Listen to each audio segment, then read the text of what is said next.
herbal or non-traditional treatments for diabetes have been around for generations. A Valley doctor says while new and effective drugs are available to treat it, some of his patients are reluctant to solely rely on them. So we talked to him about how he balances treatment plans for patients who aren't ready to give up on home remedies that have been in their families, sometimes for generations. I always wanted to be a physician since I was a little boy, and Meet Dr. Antonio Falcon of Rio Grande City. I never thought about doing anything else. And so I'm glad I got admitted to medical schools, because I don't know what I would have done if I hadn't gotten admitted. Returning home after graduating from medical school fulfilled a dream of serving his community. Diabetes was a common diagnosis in his patients. 40 years ago, there was one or two medications that were used for the treatment of diabetes, and insulin was very difficult to get a hold of. Home remedies are what many people relied on. It was part of the Valley culture. People depended on different kinds of hierbas for the treatment of their illnesses. Falcon heard about them growing up, and they're still used today.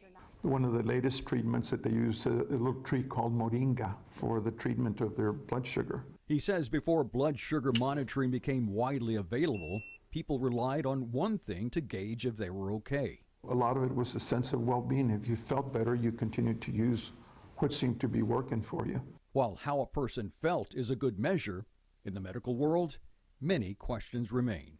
The fear always is that with a lot of the non-traditional medications, the herbal medications, sometimes there isn't any well-done studies to see how much of what has what kind of effect on the patient. Still, Falcon is willing to work with his patients. And so it's a little bit difficult.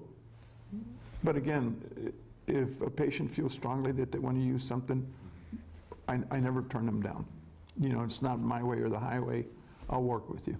A blend of non-traditional cures and new treatments. With diabetes, it has to be a relationship where the patient and the doctor interchanges ideas and comes out with the best treatment possible. It's very, very important to closely monitor as they're trying something different, and that they should never leave the traditional treatment while they're experimenting with something else. Falcon seeks to find what works best in his patients. And Dr. Falcon also shared his thoughts on reducing the incidence of diabetes in the Valley. He says it has to start at an early age. He explained how communities need to get involved, especially the schools and our elected officials, to implement programs in kindergarten, pre-kinder, and elementary schools.